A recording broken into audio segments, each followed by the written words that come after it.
Hello everyone, this is Old School from whatthebuck.net using this crappy laptop-based recording system, but I want to get another YouTube up. Day one of the draft is in the books. The Buccaneers made a pick that many had predicted. I had hoped that Ndamukong Suh would slip down to us after Russell Okung would have gone to the Lions. That turned out not to be the case. In fact, Okung ended up slipping all the way down to the Seattle Seahawks. They got quite a bargain there. But the Bucs got the second best defensive tackle in the draft, Gerald McCoy. And I say second best based on his combine results and the body of work. But there certainly is a good argument that can be made about Gerald McCoy, and many draft experts made that argument successfully. Now, from an impact perspective, one of the things that Gerald McCoy does bring is an amazing personality. You see it in every interview. You saw it in the reaction, the emotional response last night. Now, emotional responses, reactions, and interview capabilities don't translate into football field performance, but clearly Gerald McCoy is no slouch on the field either. If you look at the stats, a couple of important defensive players in Buccaneers history, Warren Sapp, the one most often compared to, and then Leroy Selman, the drawing in comparison to Leroy Selman because of the Oklahoma tie-ins as well. Sapp's career data, according to the University of Miami website, is 176 tackles, 19.5 sacks, 4 forced fumbles. 3-year career. McCoy, 83 tackles, 14.5 sacks, 2 forced fumbles, and an INT. Now, the tackle numbers are quite often exaggerated, so it's tough to determine whether those tackles are accurate or not. And when you look at tackle numbers, when you look at Leroy Selman's numbers from his playing days, now he did play 4 years. The first year didn't play much at all, but the last 3 years he amassed 335 tackles and 40 sacks.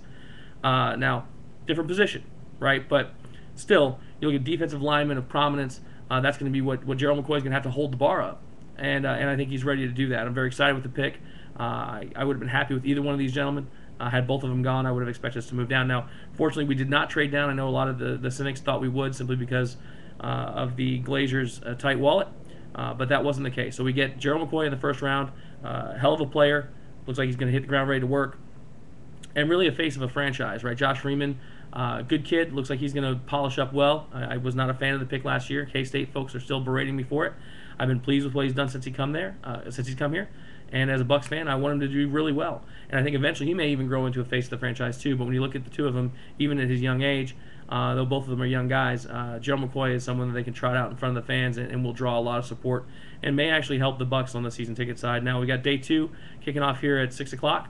We got 2 picks in the top 10, 3rd and 10th. We still have big needs at wide receiver, big needs everywhere. But wide receiver, I think is one we may be able to fill in those top 3 slots. I think people feel like Golden Tate and Aurelius Benner reaches at the 3rd spot. And they probably won't last till the 10th. But I do expect to see us get a receiver in one of those 2 picks. I happen to like Tate or Ben there. And then the other pick, I wouldn't rule out the thought of us looking at Mays. That defensive backfield needs a blue chipper, whether we go corner or safety. I think is going to be up to Raheem and his squad to figure out what they want to do. Because I know they also feel pretty confident that they can get guys later in the draft where we have a pile of picks and add value. So flying back to Florida tonight. Good job by the What the Buck crew at the draft party. If you guys saw the video, they were all front and center. Captain Bones, Bucknuts, all those guys were on there. If you haven't come over to the site, get over to whatthebuck.net. This week we're going to have the BBC, yes, the British Broadcasting Corporation, in the studio Friday night doing an open forum on the Glazers' impact on the Buccaneers, and they're going to give the perspective from Man U as well. So check us out, rate the video, let me know what you think, and then after the draft pick we'll comment about this and talk to you guys this weekend.